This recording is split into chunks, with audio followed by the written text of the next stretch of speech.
Alors, aujourd'hui, épisode très spécial, crossover de comment théoriser l'absurde et de brigandologie réflexive, où on va discuter de la thèse d'Arnaud Derbet, avec la question des biais qu'on a discuté dans le podcast avec Elliot Alac. Et donc, on va discuter tous les trois de comment on a appliqué pendant la thèse d'Arnaud tous les questionnements relatifs aux biais dont on vous a parlé dans l'épisode 5 de comment théoriser l'absurde. Ce serait une façon de montrer concrètement comment une recherche s'est faite pour parler d'un rapport qu'on a publié, Arnaud et moi, de 55 pages dans les rapports de l'Observatoire régional de la délinquance et des contextes sociaux. Et c'est un rapport qui s'appelait Pour sortir de détention provisoire.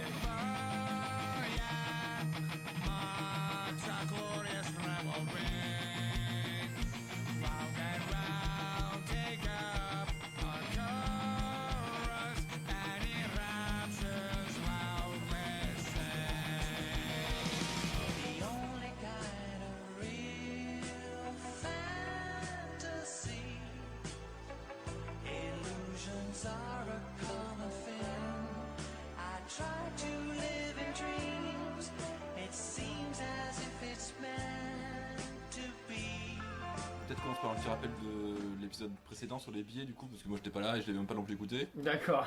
Et du coup, où en sommes-nous? Tu l'as pas écouté, mais tu l'as beaucoup vécu à l'époque. Sans doute. Dans l'épisode précédent sur les biais, donc dans l'épisode 5 de comment théoriser l'absurde, on a discuté avec Elliot et Myriam d'ailleurs de la question des biais dans la recherche.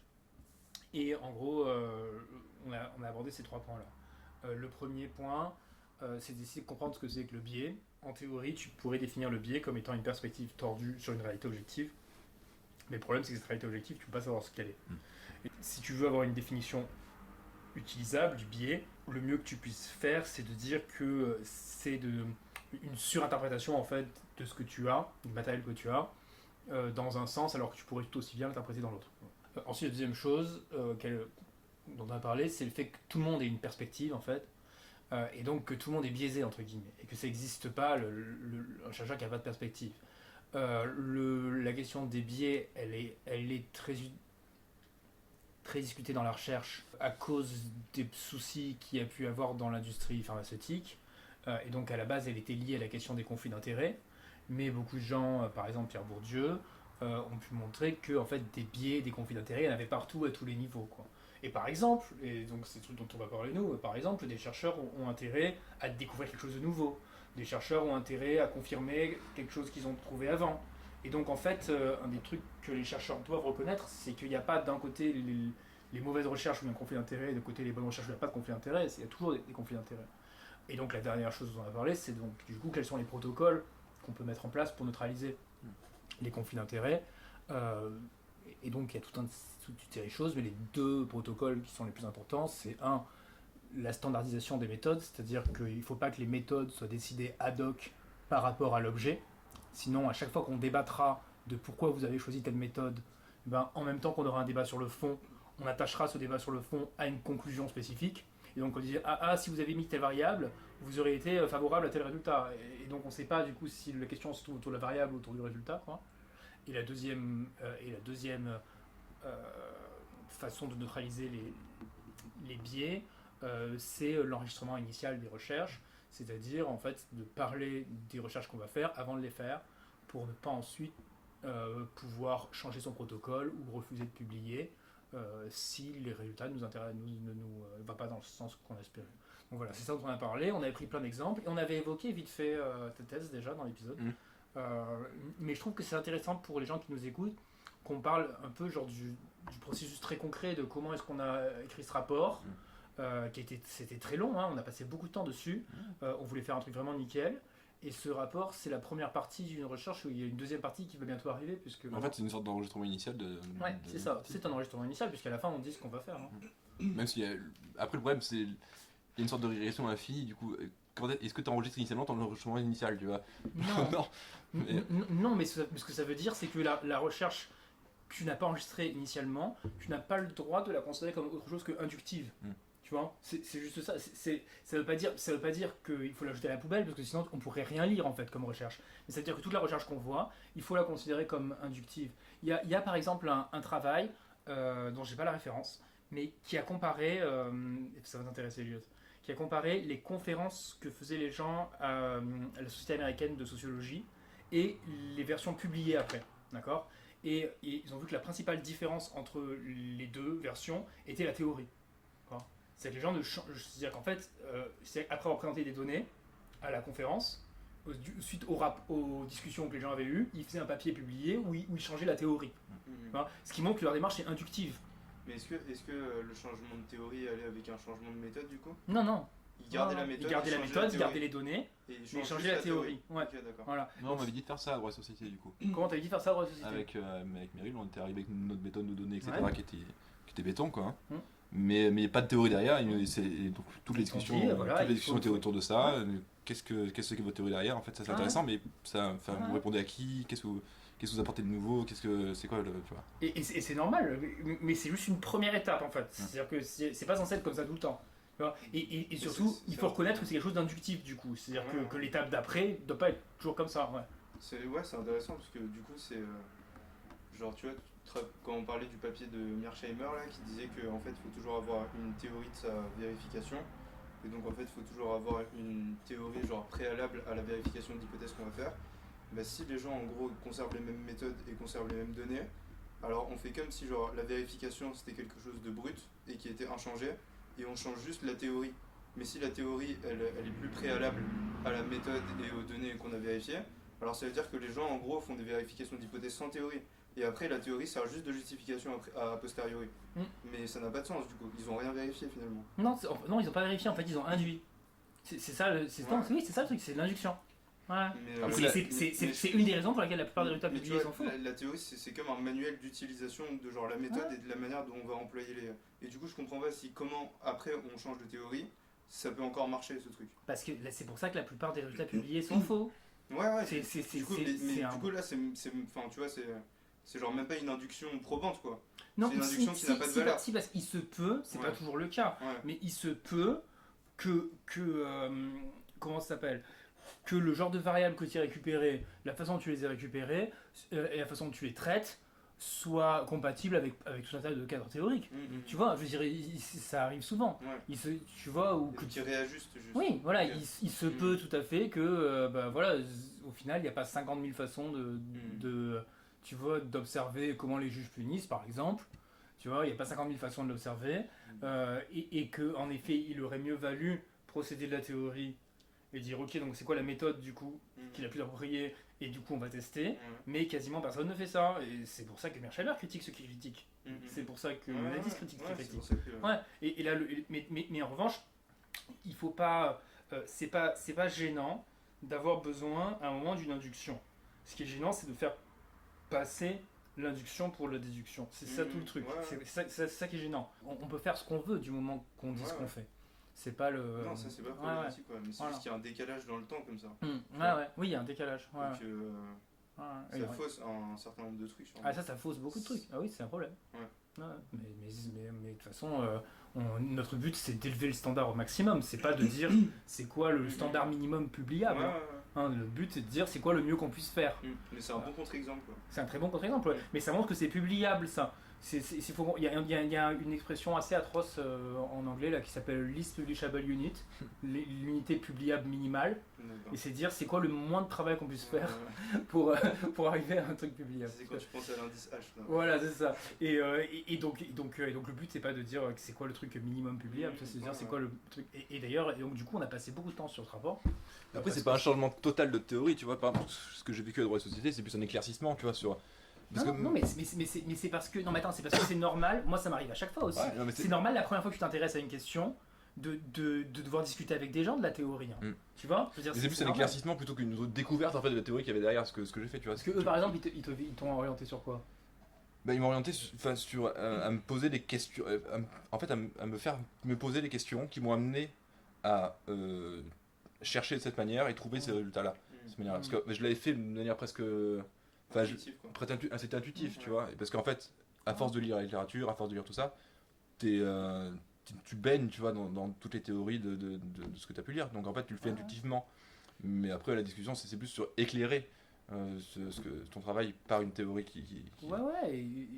Mais c'est pas une découverte, tu vois. Ouais, enfin je sais pas, moi j'avais vu qu'il y a la même chose avec mon papier sur la peine de mort. Hein. Je fais papier sur la peine de mort, le premier truc que j'avais trouvé c'était une corrélation. C'est pas, tu vois, d'abord je vois un fait étrange et je vois une corrélation. Je n'étais pas en train de me dire, tiens, c'est quoi comme théorie que j'ai sur les carrières des chercheurs. Et tu après, vois, t'en as rendu ta théorie. Ouais, j'en ai discuté avec des gens, non, c'était exactement le même process. J'ai présenté à des gens et j'en ai discuté avec des gens et on a parlé comme ça, tu vois, et donc parce que initialement tu peux pas, mais en revanche tu peux pas continuer à faire ça après. Voilà. Mais c'est vrai que quand tu rentres dans un terrain entre guillemets, tu peux y rentrer par plein de façons différentes et c'est même plus authentique d'y rentrer parce que tu es surpris par un fait plutôt que parce que tu es très intéressé par une théorie. Tu vois, entre guillemets. C'est même plus authentique. Tu vois, sinon, tu as tellement de prénotions que tu vas juste aller la vérifier sur le terrain, puisque avec des faits, tu peux voir à peu près tout ce oui, que tu veux. sinon ça vient pas de toi aussi. Tu vois, il y a un côté Schopenhauer, tu vois, il y a la philosophie des livres et il y a la philosophie des problèmes que tu poses dans la vie, tu vois. Et il faut que ça vienne de toi quand même. Il faut qu'il y ait un truc qui t'est, tu vois. Donc c'est normal, tu vois. Mais en revanche, ça fait pas partie des. Voilà, il faut pas dire ce que c'est pas, et puis tu peux pas faire ça tout le temps. Enfin voilà, il faut arriver à comprendre. Pourquoi on dit qu'il faut faire ce qu'il faut faire en gros. Cette discussion elle revient souvent quand même, la philosophie du livre, philosophie de l'action, le droit des livres et le droit de la pratique. C'est un truc c'est assez fondamental ça. Ça revient fondamental. Qu'est-ce qu'on peut apprendre dans les livres? Parce que c'est ça au final, c'est la théorie, c'est genre la philosophie une armchair, et après qu'est-ce que tu observes pour vérifier ce que tu as pensé dans ton fauteuil, tu vois. En gros, c'est l'adéquation de l'image à la réalité en fait. C'est ça tout le. Parce que c'est ça toute la question. C'est toute la question, c'est à quel point l'image peut être adéquate à la réalité. Il y a ça en philosophie des sciences aussi, ils distinguent contexte de découverte et contexte d'exposition ou de justification. Et en vrai, les gens découvrent des trucs sur le terrain. Et ça, c'est plus ou moins genre la théorie qu'ils vont avoir en tête après. Et après, il y a le contexte d'exposition, c'est genre quand tu adhères à un paradigme, comment est-ce que tu vas formuler ta problématique et comment est-ce que tu vas employer des méthodes pour justifier la découverte que tu as faite dans ton camp. Tu vois. Et c'est toujours comme ça, plus ou moins. Et c'est normal que ce soit comme ça. Parce que si tu es dans un paradigme, tu veux pas juste dire j'ai fait une découverte. Tu dois le prouver avec la méthode du paradigme après. De façon plus générale, c'est important de se dire que quand on parle des règles sur comment faire une bonne recherche, on parle pas genre du formalisme d'un contrat, genre attention, si on respecte pas tes règles de forme, ça va pas. On essaie de réfléchir à des règles qui ont un sens et du coup, à chaque fois qu'on fait pas comme on dit qu'on fait, ça doit avoir une raison, on doit comprendre pourquoi. C'est pas une checklist. Non, c'est pas une checklist. Voilà, c'est pas. Tu vois ce que je veux dire ou pas? On doit comprendre pourquoi. On doit comprendre. Enfin, c'est un peu le but, c'est plutôt ça. Il faut s'approprier les règles. Il faut jamais. Un des conseils que j'avais entendu qui était très bon, c'était que il faut écouter tous les conseils qu'on te donne, mais il faut jamais appliquer un conseil sans l'accepter complètement.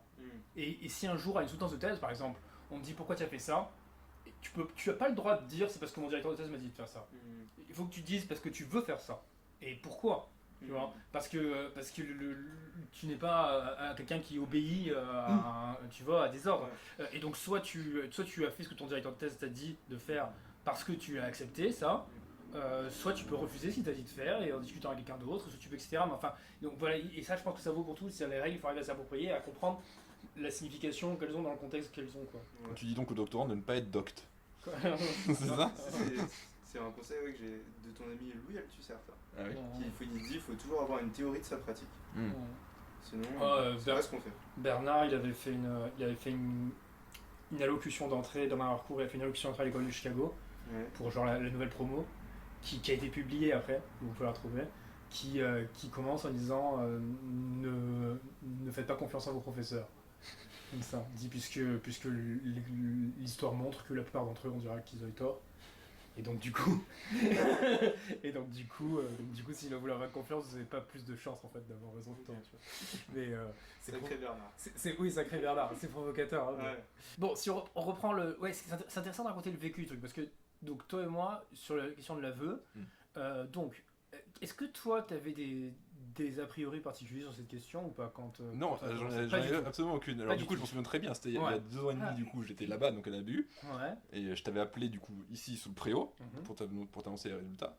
Et c'était des résultats pour moi qui étaient décevants en fait, parce que j'avais des prénotions sur comment fonctionnait la justice pénale, et, euh, et, et- et c'était des prénotions qui excluaient enfin, qui ne prenaient pas en compte en fait l'aveu. D'accord. Et moi je m'attendais à avoir comme variable importante bah, l'emploi, le casier judiciaire, etc. D'accord. Mais pas l'aveu. Et alors du coup je t'avais appelé, je dis voilà mes résultats, les autres ratios pour l'aveu sont ceux-là. Et voilà, et je sais pas quoi, je sais pas trop Et quoi tu te dire. rappelles de ma réaction ou pas? Et oui, t'as sauté de joie. Ouais. Parce que en fait, j'ai compris que d'un coup, ça a fait écho à tout ton passé Ouais. d'avocat, tu vois. J'ai dit, et que genre, enfin, j'ai compris pourquoi tous mes gars, Ouais. ils partaient en DP. Oui, mais alors je vais te dire parce que du coup, moi c'était ma troisième recherche sur l'aveu, d'accord. Ouais. Et, Il y a eu alors, David, oui, voilà, il y a eu David. Et alors le truc en fait dont je me suis rappelé, donc j'ai essayé de réfléchir en préparation du podcast. Le truc dont je me suis rappelé il y a pas longtemps, c'est que avec David, on n'avait pas pu faire de quanti, d'accord. Et donc du coup, j'avais juste voulu regarder comment les juges employaient l'aveu. Et en fait, il se trouve qu'ils l'employaient des fois pour détenir les gens, et des fois ils employaient le non, l'aveu aussi, enfin La dénégation. la dénégation pour détenir les gens aussi. Mhm. Et donc du coup, le mémoire de David était pas du tout la même chose que le rapport. Il consistait à montrer qualitativement comment les juges pouvaient dire il a avoué donc il va en prison, ou alors il a pas avoué donc il Ouais, va en prison. bah, là, en fait, ça montre l'importance de multiplier les méthodes. En fait. Ouais, c'est ça. Parce que d'un point de vue quali, quand tu lis les décisions des JLD, le fait pour un individu d'avoir avoué, ça va jamais soutenir en fait une libération. Pour deux raisons, parce que d'abord ils vont pas, pour eux, enfin ça c'est évident en fait, et du coup ils vont pas le dire. Et pour la seconde raison, c'est que les ordonnances de contrôle judiciaire, donc ils libèrent les mecs qui sont incarcérés ab initio, et ben elles ne sont pas motivées. Et donc en fait, d'un point de vue qualitatif, on pouvait pas le savoir. En fait. Donc, ça, ça montre- Ouais, mais donc je savais bien qu'on pouvait pas savoir, hein, d'accord. Mais juste, et donc du coup, après toi, il y avait eu, enfin après David, entre David et toi, il y avait eu la petite équipe là, de 4 étudiants du master de Gaëtan du Marino là, et eux ils avaient pour la première fois faire des stats descriptives. Et là, dans les stats descriptives, on avait l'impression que l'aveu, ça sortait beaucoup plus. Et donc, du coup, mais le truc, c'est que moi, depuis l'affaire Doutreau, en fait, j'avais entendu des gens qui avaient dit ça, y compris Dupond-Moretti, d'accord. Et donc, du coup, oui, c'était un truc où je me demandais si, enfin, j'y tenais, quoi, à savoir si c'était vrai ou pas. Et donc, oui, donc moi après je me rappelle pas du tout d'avoir sauté de joie, mais je veux bien croire. Ouais, c'était. Ah oui, je veux bien croire parce que c'est sûr que c'est beau à trouver. Parce qu'en fait, c'est beau à trouver dans la mesure où oui, mon expérience d'avocat avait été très très frustrante sur la détention provisoire et trucs, et aussi dans la mesure où c'est dur de trouver un truc nouveau sur la justice. Il faut le dire, et ça, dans la série Conflit d'intérêt, il y a un conflit d'intérêt très genre académique. Est-ce que être capable de trouver en fait une donnée nouvelle sur comment fonctionne la justice, c'est très difficile. Il n'y a pas beaucoup de variables qu'utilisent les juges. Et donc dire que les juges punissent plus sévèrement les mecs qui ont un casier, ça va pas faire une super thèse, hein. Tu vois, Ouais, moi je voulais trouver un résultat qui était déjà en fait vérifié avant, pas d'autres gens. Et là je me retrouve à trouver un résultat nouveau. Oui, c'est ça. Non, j'ai Oui, c'est ça. Alors que moi, ce que je voulais, c'est qu'on. Enfin, ce que tout le monde veut, c'est avoir un truc nouveau et solide, en fait, pour péter la baraque, tu vois. Et donc c'est vrai que du coup, voilà, d'avoir un truc. C'est difficile de savoir ce qui était le plus excitant entre. Donc, c'est difficile de savoir ce qui était le plus excitant entre, le fait que la détention provisoire, c'est quand même quelque chose de très choquant. Et donc de pouvoir salir un peu le truc aussi. Il y avait un côté un peu regardez comme c'est dégueulasse, que c'est la torture. Il y a un côté comme ça. Il y a un côté excitant dans le fait de enfin comprendre quelque chose qui avait l'air incompréhensible, et un truc excitant dans le fait de trouver quelque chose de vraiment nouveau. Ce qui est sur la justice pénale, honnêtement. Et donc là, du coup, on rentre après vraiment dans un truc où tout de suite on est rentré dans quelque chose où j'étais très très lourd avec toi sur les méthodes et donc on va raconter à quel point on s'est cassé le tronc faire beaucoup de méthodes différentes, parce que très vite j'ai eu très peur de ce conflit d'intérêt en fait. C'est très vite je me suis dit ok, mais c'est tellement énorme comme truc. Rappelle ce que je t'ai dit, tu vas avoir 100 retweets quand on va sortir le papier et tout. C'est des sortes d'enregistrements initiaux d'ailleurs, ce que tu avais fait sur Twitter. Oui, et on a envoyé un screenshot du odds ratio sur Twitter. Ouais. Et il y a des gens qui ont écrit en disant c'est la première fois que je vois quelqu'un annoncer un résultat scientifique qui avait une blague en disant c'est la première fois que je vois un spoiler ou un teaser de résultat scientifique, ouais. Et c'est 6 mois avant, ouais. Et moi je lui ai dit bienvenue dans le jeu, ou je sais pas quoi. Je sais pas ce que j'ai répondu. Mais genre, voilà. Et ouais, c'est welcome. Ouais, c'est assez. Ouais, on C'est avait assez annoncé excitant. ça, ouais. Et donc, du coup, la méfiance d'un coup de dire merde, on tient un truc tellement excitant qu'il y a vraiment moyen qu'on biaise le truc. Ouais. C'est vraiment moyen qu'on fasse tout ce qu'on peut pour juste prouver que c'est vrai et que ça soit vraiment vrai ou pas. C'est-à-dire, le mot-clé en termes de scientifique, c'est que ce soit reproductible ou pas. Et donc, le but, c'est que le truc soit le plus reproductible possible. Et donc, c'est là qu'on a multiplié les méthodes et donc on a passé au moins 6 mois après dessus. Ouais, c'était. Ouais. Bah, parce qu'en plus, c'est 6 mois où moi j'apprenais en même temps, Ouais, pas la ouais. méthode. Parce que je n'ai pas non plus. Bah non, tu as découvert les statistiques et tout ça à ce moment-là. Les gens enfin, s'ils connaissent les équations de Bayes, alors ils doivent avoir peur à chaque fois qu'ils tombent sur un résultat nouveau, peur de à quel point ils vont avoir envie de le prouver pour faire une carrière successful, quoi. C'est ça. Alors, tu as fait une régression avec toutes les variables. Après tu as appris à faire une régression avec un seul modèle, le modèle le plus parcimonieux. Ouais. Après, tu as fait une analyse de sensibilité. Ouais, Ça, c'était horrible, ça a pris je sais pas combien de temps, l'analyse de sensibilité. une régression entre Ouais. chaque enfin, Ouais. c'est le fameux tableau à la fin du rapport. Le hein, one at a time, là, Ouais, une one at a régression avec, donc, en analyse de sensibilité. Et ensuite, on s'est dit c'est pas suffisant. Et du coup, il y a eu les entretiens.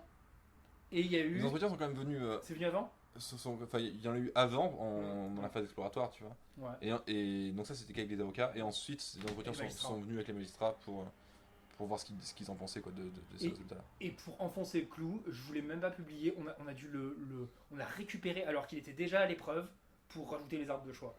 Ah ouais? Ouais, tu te rappelles? Alors qu'on l'avait déjà envoyé, et Arnaud avait appris à faire les arbres de choix à ce moment-là, et à ce moment-là, il a dit viens, on fait aussi les arbres de choix.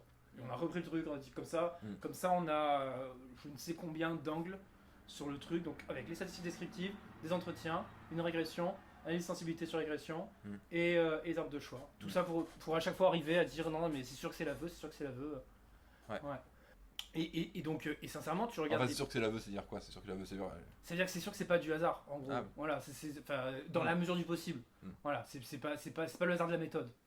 Voilà, c'est pas parce que la première méthode sur laquelle on est tombé et qui a marché. C'est-à-dire que là, il faudrait vraiment l'avoir fait exprès. Il faudrait vraiment arriver à être à ce résultat-là, avec toutes ces méthodes-là, en ayant juste genre tourné les méthodes pour y arriver. Faut vraiment le faire, quoi. C'est vraiment compliqué. Vous avez une sorte de méta-évalue en fait, de dire que ouais, c'est ça. tout ça n'est pas dû au hasard. Il y a très peu de chances que ce soit dû au hasard parce que la multiplication des méthodes. Ouais. D'ailleurs, il n'y a pas un indice qui existe pour ça, genre. Non, Yoannidis n'a pas sorti un truc comme je ça. vois pas comment tu pourrais le vérifier. Mais et on s'est pas arrêté là. On a dit ça suffit pas quand même. Non. On a dit ça suffit pas. On a dit il faut enregistrer initialement et dire qu'on va reproduire le même modèle sur un nouveau échantillon indépendant. Notre échantillon qui va être du coup de notre récolte. Ouais. Parce qu'il faut préciser que le premier échantillon, c'était pas de nous. Premier échantillon, c'était pas de nous. Donc ça c'était encore un autre. Ça aussi c'est un autre moyen de se prémunir des biais quoi. Ouais, un autre moyen de se prémunir, tout à fait. Ouais. Et donc du coup, ça c'est donc là moi j'ai l'impression que c'est le mieux qu'on puisse faire. Enfin genre en dans le paradigme actuel, voilà, je vois pas comment on peut faire mieux que ça. Dans le paradigme de la sociologie pénale actuelle, peut pas, ça servira à rien d'aller au-delà en fait. Ouais. Parce que. Mais on voit pas ce qu'on pourrait faire de plus. Oui, non. Ouais, on voit pas ce qu'on pourrait faire de plus. Mais du coup, là on se retrouve dans une situation où là donc maintenant tu as commencé à récupérer les données pour travailler sur la deuxième sur le vrai hypothético-déductif maintenant. Tu vois, on a un modèle, on va juste appliquer le même modèle aux nouvelles données et on est dans une situation où du coup on est tributaire de ce qui sortira quoi. Mais alors moi c'est fou parce que moi je suis sûr que ça va ressortir. Ouais. Je vous pose même pas la question. C'est marrant. Mais ça c'est une phase où tu es quand même en tant que chercheur du coup il y a du suspense quoi. Il y a du suspense ouais. Putain merde. Ouais, il y a du vrai suspense. Et si c'est pas ça, qu'est-ce que c'est? Qu'est-ce que ça veut dire de mon premier résultat, tu vois genre. Ouais. Enfin. Ouais, il y a du vrai suspense entre temps. Mais ce qui est bien en fait, je trouve par rapport à l'aspect. Donc un truc que j'ai découvert à chaque fois que j'ai été pris dans des. Parce que c'est pas la première fois que je tombe sur genre un fait vraiment intéressant où je me dis waouh, il y a vraiment moyen de se faire 50 carrières juste à parler de ça, tu vois. Ce truc de la peine de mort, c'est pareil. Enfin, ça arrive régulièrement qu'on tombe sur des choses comme ça. Et donc, et un truc dont je me suis rendu compte en fait, c'est que justement, si on met le paquet sur l'aspect méthodo, c'est tout aussi favorable pour le capital symbolique en fait que les découvertes. C'est d'être capable d'élever les standards en fait du champ au maximum, de regarder à quel point on peut être rigoureux en sociologie et institution pénale. Et d'essayer de faire le plus rigoureux qu'on peut en sociologie et institution pénale, en fait, c'est tout aussi c'est tout aussi rentable en termes de prestige symbolique. Tu vois, et donc du coup ça nous protège comme ça de ok, bah, j'ai rien découvert, tu vois, tu peux te protéger de dire imagine je découvre rien, j'ai rien découvert, mais j'ai mis les standards le plus élevés possible dans mon champ, et à ce moment-là on se protège bien, et comme ça on diminue aussi les conflits d'intérêts internes qu'on peut avoir. Il faut arriver à les diminuer au maximum. C'est-à-dire qu'il faut arriver au maximum à se dire régulièrement ce que je veux c'est juste rendre compte le mieux possible de ce que je vois. Ce que je veux, c'est juste que mes collègues soient le mieux possible informés de ce qui se passe, en détention provisoire, de ce qui se passe, etc. Et c'est plus important ça que l'excitation d'avoir eu de la nouveauté qui a pu apparaître. Mais on peut se tromper et c'est pas grave parce qu'au final, ce qu'on attend d'un chercheur, c'est qu'il soit compétent pas dans sa pratique, pas qu'il ait eu un coup de bol en fait. Et après tout, n'importe qui peut avoir un coup de bol et trouver un truc qu'on n'a pas trouvé. Mais en revanche, pas n'importe qui peut comprendre ce que c'est que les meilleurs standards méthodaux, les appliquer, etc. Non, qu'est-ce que... Mais tu m'avais dit au début de ma recherche que c'était pas non plus souhaitable d'innover à la fois sur les méthodes et à la fois sur les résultats. Tout à fait. Donc Ouais. qu'est-ce que ça veut dire là de ma recherche si ça marche, si on vérifie le modèle Parce de que base tu n'innoves pas sur les deux méthodes. mais Non, tu n'innoves pas. Tu appliques à cette discipline-là des standards qui sont ailleurs. Mais on n'a pas inventé dans le standard initial. Ok. Ouais. Ah non, ça c'est vrai. Ça c'est vrai qu'il faut... ça c'est vrai qu'il faut pas trop innover. Mais parce que justement, il ne faut pas de méthode ad hoc pour un résultat ad hoc. Mais la méthode n'est pas ad hoc là. Ouais. Tu vois. En revanche, elle est nouvelle dans ce champ. Mais bon, ça c'est le cas de... Je veux dire... Du coup, ça donne aussi un nouveau champ d'exploration pour toutes les disciplines où les standards ils sont très faibles. De même, genre réévaluer des résultats qu'on a eu avec des méthodes qu'on pourrait considérer comme basses. Enfin, je veux dire en termes de genre... je sais pas, de comment on pourrait évaluer cette méthodologie par rapport à d'autres, quoi, si elles sont très basses, et ben genre juste prendre des objets qui ont déjà été évalués par des gens grâce à des méthodos, et genre juste élever les standards pour voir si c'est toujours le cas en fait. Parce qu'en fait on pourrait faire l'inverse. Tout aussi bien on pourrait découvrir des choses. Et tout aussi bien on pourrait en fait prouver que des choses qu'on avait découvertes n'étaient pas en fait des... Mais ça en fait, là en fait tu parles de je sais pas, je pense que c'est le cœur en fait de la bonne recherche, hein, ce que tu dis. Le cœur de la bonne recherche, ça consiste à prendre des résultats et à élever les standards méthodologiques et à essayer de les vérifier comme ça. Genre le cœur de la bonne recherche, ça consiste à faire ça. Le truc c'est qu'il suffit pas, à mon sens, de les élever un peu. Parce que sinon en fait tu te laisses de la marge pour les élever encore un peu le coup d'après. Si tu prends Steven Levitt par exemple, tu vois, il a fait une belle carrière, donc je veux dire, tu peux pas dire aux gens fais pas comme Steven Levitt. Mais Steven Levitt, la plupart de ce qu'il a fait, pour moi, est à jeter parce que il a passé son temps à dire voilà comment est-ce qu'on va tester l'effet dissuasif de la prison en élevant les standards d'un cran. Tu vois, et il les a élevés 4 fois comme ça en gros. Et le papier d'après, il va voilà. Et chaque papier est super controversé à chaque fois. Parce qu'à chaque fois les gens se rendent bien compte qu'on aurait pu faire mieux et tout. Et donc du coup j'avais écrit un article sur ça à la revue Sciences Criminelles sur un de ces papiers. Mais tous ces papiers étaient comme ça. À chaque fois il dit regardez j'élève le standard un coup. Et les gens en gros lui disent c'est génial mais c'est pas suffisant. Et du coup il y a toute une controverse etc. Alors que dès le début tu aurais pu partir tu vois, sur le plus haut possible en fait. Mais ça prend beaucoup de temps de faire... et beaucoup de travail, je veux dire, la force de travail qu'Arnaud a mis dans ce truc, la plupart des gens ne l'auraient pas fait pour une thèse. Je veux dire, tu vois, c'était une force de travail, donc c'est aussi compliqué. Parce qu'il faut bien publier aussi. Enfin, oui, parce qu'il faut bien faire quelque chose, ouais. Et je veux dire, le temps et la force de travail que tu as mis là-dedans, il y a beaucoup de gens qui auraient aussi juste pas pu le faire. Donc l'objectif des formations qu'on fait là en discutant ensemble et tout, c'est de dire ce qu'on pense qui est le mieux. Voilà. Après, il y a plein de crans entre ce qui est le mieux et ce qui est publiable. Plus on se rapproche de ce qui est mieux c'est, j'imagine. mais ouais, mais c'est vrai que tu peux toujours, je crois, la plupart de la recherche, ça consiste à prendre des résultats qui existent déjà et à monter le standard d'un cran. Tu vois, la part de la bonne recherche, considérée comme la bonne recherche. Mais donc ça, c'est pas ce qu'on appelle la reproductivité. Enfin, le reproduire des... Non, c'est pas ce qu'on appelle reproduire. Reproduire, c'est avec les mêmes méthodes. Ouais, les mêmes méthodes. Et donc ça, de ce point de vue-là, ça a quel intérêt l'intérêt, c'est de montrer que le point de vue du mec qui l'a fait n'était pas biaisé. Ok. Ouais, c'est la recherche. Parce qu'on part du principe que ça peut être biaisé. Ça peut être biaisé, ouais. Parce qu'ils n'ont pas des bonnes méthodes à la base. Ouais. Donc il y a une grande partie de la recherche qui consiste à dire c'était pas biaisé. À vérifier si c'est pas biaisé, quoi. Ouais. Bon. Ouais. c'est important, voilà. Ouais. Parce que c'est pas toujours évident. Oui, Enfin, mais je veux dire, même des mais- fois, les gens se rendent pas compte en fait. C'est biaisé involontairement des fois. Et Oui, c'est oui. pour ça que c'est important que quelqu'un d'autre, tu vois, le. Oui, mais en le faisant, en le faisant avec une méthode qui est tout aussi fragile, et donc en fait ça veut juste dire, est-ce que c'est pas biaisé, sauf si c'est le même biais que moi. Hum, À ce moment tu vas le savoir. Ouais, Ouais. mais ça veut dire que le biais est pas dans la méthode au moins. tu vois. Si il peut être dans la méthode, Ouais. il peut être dans la communauté. Ouais. Tu vois, ça peut être un biais tu vois, plus Ouais, large. ouais, Tu ouais, vois, voilà. je vois ce que tu veux dire. Ouais, Voilà. Ça montre que c'est pas un biais personnel. ouais, voilà, c'est ça. Voilà, tout ce que tu peux Ça montre montrer, ça montre juste que c'est pas un biais qui est. personnel du mec gars qui l'a qui fait. a fait. Voilà. Ouais. Ouais, ce qui n'est S'il y a pas. un niveau. Voilà, c'est un niveau Ouais. déjà. C'était Après, déjà niveau ça. 2, c'est la méthode. Mais ça, c'est la recherche médiane basse, hein, moi je dirais. Ouais. Si on avait à gratter Ouais. les deux recherches, on dirait la recherche la plus basse, c'est une méthode ad hoc pour un C'est truc. une vérification d'hypothèse simpliste, ça. Oui, voilà, vérification d'hypothèse simpliste avec une méthode ad hoc. Ouais. Voilà, c'est genre le plus bas que tu peux faire en gros. Mm. Et puis ensuite, oui, reproduire un papier qui existe déjà.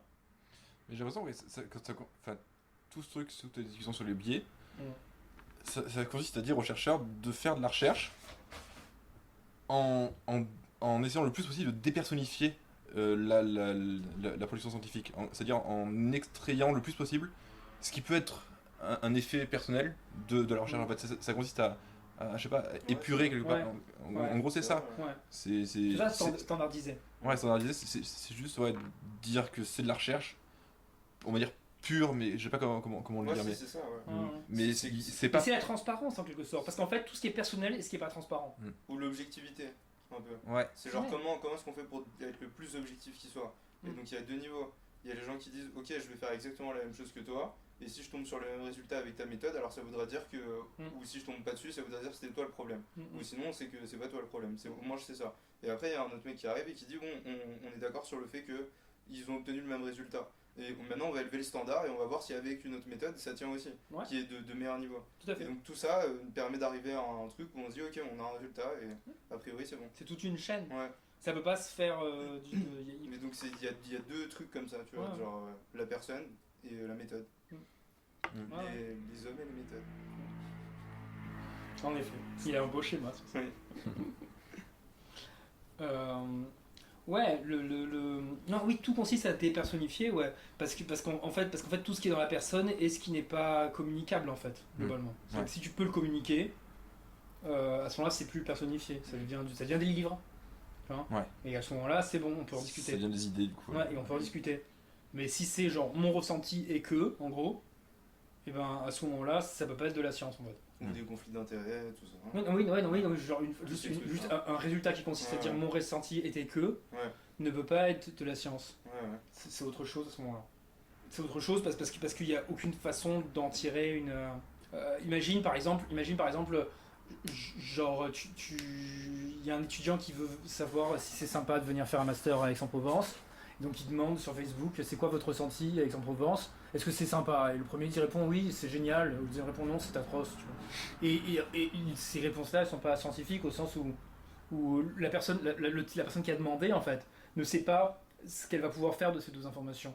Elle sait pas en quoi on va lui dire quoi que ce soit. En revanche, s'il y a une personne qui lui dit quelque chose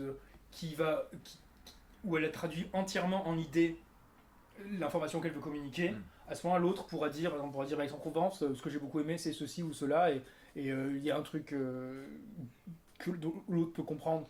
Tu peux nous parler de la législation de la science apollinienne et la science zodiaque? Ouais. Cet article dans Nature que je n'ai pas lu. Je crois que c'est un Science, je crois. Un Science, Ouais, alors c'est un papier c'est un papier critique qui est sorti dans les années 70, qui s'appelait Scientifique apollinien contre scientifique dionysiaque. Et en fait c'était un papier qui reprochait, donc c'est un papier critique, d'accord, qui reprochait, en utilisant la dichotomie de Nietzsche, qui reprochait au système de financement de recherche de favoriser la recherche apollinienne à défaut de la recherche dionysiaque. Et donc Bon, la c'est façon, c'est ce que dit James ouais. aussi. Quoi. Voilà, oui, Ouais. ce que dit tout le monde, je pense. Ouais, ouais. Et la façon dont. Et c'est Ben quoi voilà, la la façon dont il définirait, c'est que donc il dit Apollon, c'est en fait la recherche qui est genre déduite en gros, et alors que Dionysos, c'est la recherche qui est intuitive. En gros. Les idées qui viennent par l'intuition. Et donc en fait, c'est-à-dire que si tu as un programme de recherche et que tu veux le faire financer, la façon dont ça fonctionne maintenant, c'est que tu vas devoir convaincre en fait un comité de te financer ton projet. Et donc comme tu n'as pas encore trouvé ton résultat, tu dois les convaincre qu'on peut déduire que le résultat est possible par un système donc carré, donc apollinien. Tu vois. Et alors qu'il y a de grandes découvertes qui ne sont pas faites comme ça, mais qui sont faites par des intuitions. Et tu peux pas aller, si le financement de la recherche fonctionne sur ce modèle-là, tu peux pas aller voir les gens et leur dire je suis quelqu'un de très inspiré, mais je peux pas vous dire comment. Et donc si vous me financez, je trouverai mon inspiration. Mais ce Du que coup, dit c'est cet ce qu'on auteur, c'est ce qu'on disait du coup. C'est que du coup, les organismes de financement des recherches, eux, ils préfèrent financer déjà des idées en fait, qui sont déjà présentes dans la structure de la science, plus que des personnes, parce oui, qu'il mais y ça a veut pas dire que tu aurait peux ce pas en biais, tu rendre vois. compte. Ouais, mais ça veut pas dire qu'une fois qu'il y a une découverte dionysiaque, Ah tu oui, peux pas en évidemment. rendre compte de façon C'est- dépersonnifiée. Évidemment, ouais. Tu vois, c'est ça Mais ce que ça montre, c'est qu'on préfère, tu vois, enfin, ce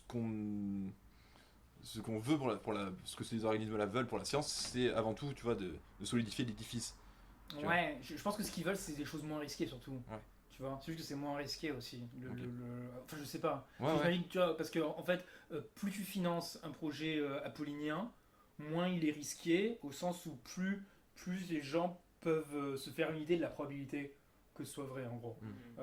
J'ai l'impression que c'est plutôt ça la question, c'est de l'aversion au risque, Ouais. en quelque Mais sorte. c'est. Ouais. Mm. Mais tout. Alors que tu pourrais le tourner autrement, Ouais. tu pourrais financer les recherches comme le disait notre collègue en Chine, là, je te rappelle, qui disait qu'il y avait comme modèle de financement de recherche un financement au chapeau. Comme le financement participatif, c'est ça? Oui, Ouais, c'est ouais. ça, Ouais, c'est chaque année, vous choisissez vos chercheurs préférés Mhm. et vous dites, Vous voilà, je avez voudrais vous avez un budget. et Chaque vous- chercheur a un budget Ouais. et qui décide d'allouer à tel ou tel chercheur en fonction Ouais. de ses préférences. Il doit donner la moitié de son budget. Et donc Ah, j'adore. Hein, c'est horizontal. Ouais. C'est plutôt que d'être pyramidal avec des grands organismes de financement de la recherche. Ouais. Et ben c'est un truc horizontal et complètement décentralisé. Mhm. Donc, tu dis, je kiffe Mearsheimer, je vais lui donner 20% de mon budget de recherche, et puis machin, etc. Et donc là, c'est sûr que ça favoriserait des gens différents. Tu vois. Et ça peut favoriser par exemple des gens plus dionysiaques. Et pas parce parce que ce qu'il veut faire lui, c'est réintroduire de l'attitude du personnel dedans. Il y a de l'intuitu personné, mais il y a aussi du résultat par rapport à du projectif aussi. Tu vois, il y a aussi ça. C'est-à-dire que même si c'est pas forcément l'intuitu personné, il y a aussi le fait, est-ce que tu vas financer les gens par rapport à ce qu'ils ont accompli avant ou par rapport à ce qu'ils te promettent qu'ils vont accomplir. Et promettre qu'ils vont accomplir, ça peut être que apollinien. L'oracle, c'est Apollon. Ça peut être que apollinien.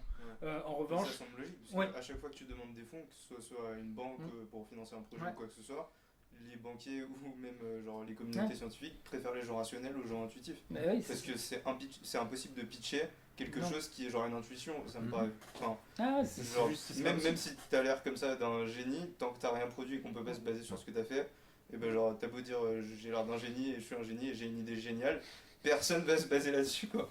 Ouais. Ça donne pas du tout envie de miser quoi. Enfin, je veux dire, je comprends, mais si ça Ah fonctionne oui, comme ça, c'est normal. C'est C'est juste normal. C'est normal que ça fonctionne comme ça. Mais ouais. À part si c'est décentralisé. Que, du Et coup, après, les gens- le truc décentralisé là, ça me paraît vachement bien, mais je me demande si, genre, dans la mesure où on peut dire que, tu vois, la recherche de qualité dont tu parlais tout à l'heure, où les gens élèvent des standards, où les papiers, genre, super disruptifs, etc., ça se résume à, genre, quoi, enfin, je veux dire, c'est 10% de la communauté scientifique, imaginons. Si, en gros, les gens qui décident de ce qu'ils vont attribuer comme somme, ils sont, genre, dans 90% d'un truc qui font de la science normale et qui consiste à, genre, reproduire des papiers d'autres personnes, et je suppose qu'ils vont plus s'attribuer des trucs entre eux. Je sais pas, il faut pas trop supposer de trucs comme ça, tu sais. Moi, Ça paraît, une de mes expériences en socio des sciences et dans des trucs comme ça, Non. c'est qu'en général, il vaut mieux éviter de déduire aussi vite. Tu sais. Il y a plein d'histoires possibles. Ouais, il y a plein d'histoires possibles. Ok. En général, quand on a plus d'informations, on a moins confiance en les informations qu'on a. Ouais. Mais ça a l'air de fonctionner comme le chant, quoi. Non, c'est pas dit parce que ça peut être un truc anonyme par exemple, tu vois, et donc à ce moment-là, il n'y a plus le truc de chant. Tu vois, ça peut être des donations anonymes et donc il y a plus. Là, si c'est anonyme, Oui, ça voilà, change et donc il y a plus de. Il peut y avoir plein de paramètres, tu vois, donc tant qu'on sait pas, tu sais, c'est des. Ah ouais, anonyme, ce serait génial. Ouais, ça peut être. Là, ça fait un il peut truc, y avoir des trucs fous, mais enfin bon, c'est très utopique, je veux dire. Oui, on en est loin de son truc. Oui, il était vraiment cool, hein, ce mec. Hein. Mais bon, voilà, c'est. On lui a dit si on peut tout tenir, on le fait. Hein. Ouais, de toute façon, idéalement, j'aimerais bien le faire par pied. On lui en a parlé, mettre un truc sur Pierce, on le recontactera de toute façon, parce qu'il était chaud. Hein. Mettre un truc sur Pierce, il voulait mettre un reminder, tu sais. Genre quand tu lis un papier, tu aurais un bouton Remind Me à la fin de l'année de lui en donner temps. Bon, alors qu'est-ce que tu as pensé de comment essayer de pas faire une théorie de brigand? Bah c'est bien, hein. Ouais. Ouais, vous avez bien expliqué Est-ce que c'est une théorie de brigand les du coup problèmes qu'il y avait à la base. Mais non, ça me paraît carré. Bah, une théorie de brigand, c'est une théorie où les gens n'ont pas eu de théorie de leur pratique. Enfin, en gros. Donc c'est une pratique qui se donne des apparences de théorie parce qu'elle est induite et elle se fait passer pour déduite, déjà de 1. De 2, une théorie de brigand, c'est une théorie où les gens ne sont pas posés de questions sur le fait est-ce qu'on a des conflits d'intérêts ou est-ce qu'on est biaisé d'une manière ou d'une autre. Et de 3, c'est qu'ils n'ont pas cherché à avoir le meilleur standard qu'ils pouvaient avoir par rapport à leur truc. Ça me paraît de ça, hein. Ne pas faire une théorie de brigand, c'est si on respecte ces 3 conseils, a priori on a fait tout ce qu'on pouvait faire. Ouais. De mieux. Tout à fait. Et quand on étudie les brigands, il faut apprendre à pas être un brigand soi-même. C'est dont on se rend compte que c'est difficile parce que tout le monde a un brigand en lui. C'est ça qu'on apprend quand on fait de la brigandologie. Bon, Mais d'ailleurs, c'est quoi un brigand? c'est quoi un brigand? Ah non, On coupe avant. Ah non. J'avais dit. On a déjà un défi. Non, vas-y, moi je veux bien une définition, c'est marrant, mais je pense pas qu'on l'intégrera. Ça va peut-être. Ouais, c'est Parce que c'est le tellement brigandage, c'est l'attentat à la volonté d'autrui par violence ou par ruse. Donc la violence, c'est faire à quelqu'un quelque chose qu'il ne veut pas faire parce que tu peux. Et la ruse, c'est faire vouloir quelque chose à quelqu'un qui n'aurait pas dû vouloir parce que tu ne lui as pas donné l'information que tu as. Ou une mauvaise information. Oui, ou une mauvaise information. C'est le dol ou la tromperie. Voilà, c'est ça. Oui. Donc voilà, on l'avait défini au premier. Je me rappelle que déjà. Ouais, non, mais j'aime bien. Ouais, mais c'est bien. Qu'est-ce que tu en penses? Non. Définition par rapport au pouvoir et au vouloir, c'est bien, non? Ouais. C'est dur à définir la violence. J'ai passé toute l'année dernière à faire des séminaires pour essayer de définir ce que c'est la violence. C'est pas facile, hein. Donc un chercheur brigand, ce serait un chercheur qui donnerait des. Qui ferait croire. Ça serait pas la violence, ce serait la que la ruse. ruse, déjà. Déjà, on est d'accord. Mais quoique non, on peut y avoir de la violence aussi en vrai. Hein. Non, ça peut être de la violence. Hein. Oui, ça peut être de la violence. Ça peut être genre de faire taire quelqu'un par l'intimidation. Tu vois, ça existe ça dans la recherche. Même si c'est pas un truc, ça existe. Hein, tu vois. Nous. Mais ça, c'est des trucs que les carrières académiques que t'as observé par exemple. Quelques-uns aux bien sûr. États-Unis qui avaient des mauvaises Ouais, positions. des gens qui menacent de faire virer, machin. Donc ça existe la violence. Pas louer des budgets aussi. Non, bien sûr. Ou pas financer des projets. Ouais. Les gens qui doivent fermer leur gueule parce qu'ils disent si je froisse un tel, j'aurai jamais de machin. Donc il y a ça. Donc il y a ça, c'est la violence. Et la ruse, ça serait par exemple manifestement garder une information qu'on aurait sur l'aveu, tu vois, parce que ça n'irait pas dans notre sens et du coup on changerait la volonté des gens. C'est que des gens qui n'auraient pas voulu aimer notre article voudraient aimer notre article maintenant parce que ils ont une fausse information. Et donc du coup ce qu'on a défini là aujourd'hui, c'était comment ne pas avoir fait une recherche de brigand contre son gré en fait. C'est-à-dire se prémunir de ses propres biais. Ouais. C'est ça qu'on apprend là aujourd'hui. Ne pas se brigander soi-même. Ouais. Parce que c'est un crime contre soi, quelque sorte. Ouais. Mais parce que on peut. Parce que par exemple, c'est l'émotion qui peut te brigander. Tu vois, l'excitation d'avoir un truc nouveau à dire te fait faire quelque chose que tu n'aurais pas dû faire si tu avais été froid. Et donc c'est pour ça que non seulement il y a des techniques de protocole à suivre, mais il y a aussi des techniques d'apaisement. Tu vois, à s'apaiser en disant, même si on ne trouve pas le résultat, ce qui sera le plus valorisant pour moi, c'est d'avoir suivi les meilleurs standards. Et ce qui sera le plus valorisant pour moi, ce sera de pouvoir dire à mes collègues ce que j'ai vraiment vu, etc. Ces techniques d'apaisement, elles sont aussi importantes parce qu'il faut se décharger émotionnellement, en fait. Il y a ce côté-là, du coup, et l'autre côté, c'est le syndrome d'imposteur, du coup.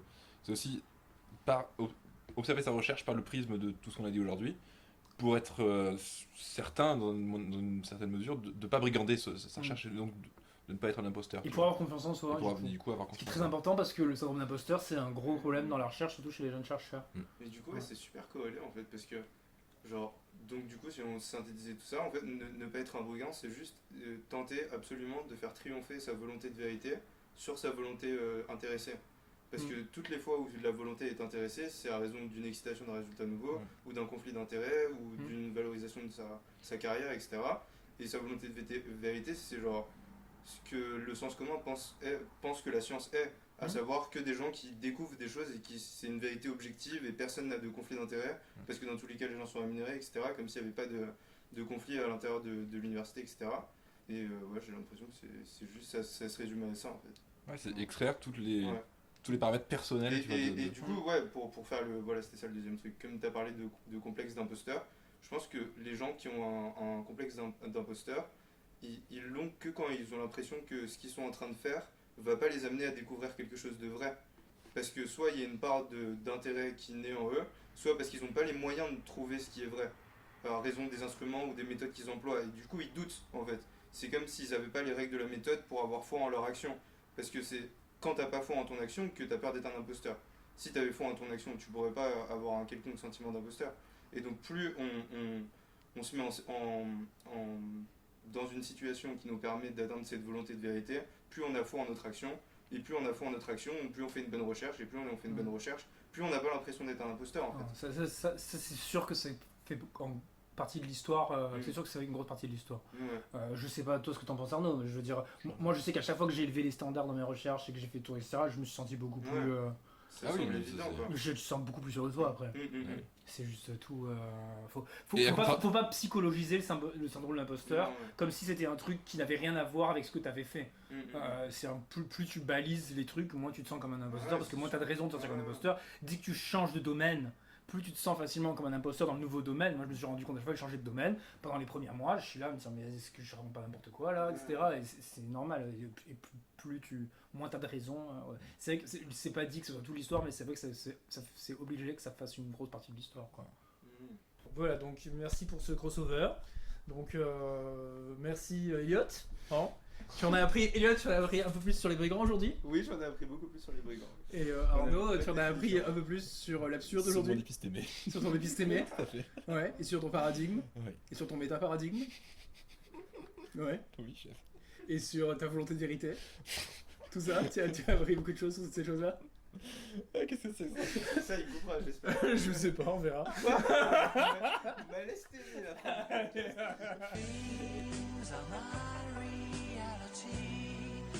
The only kind of real that's smoking complex fire.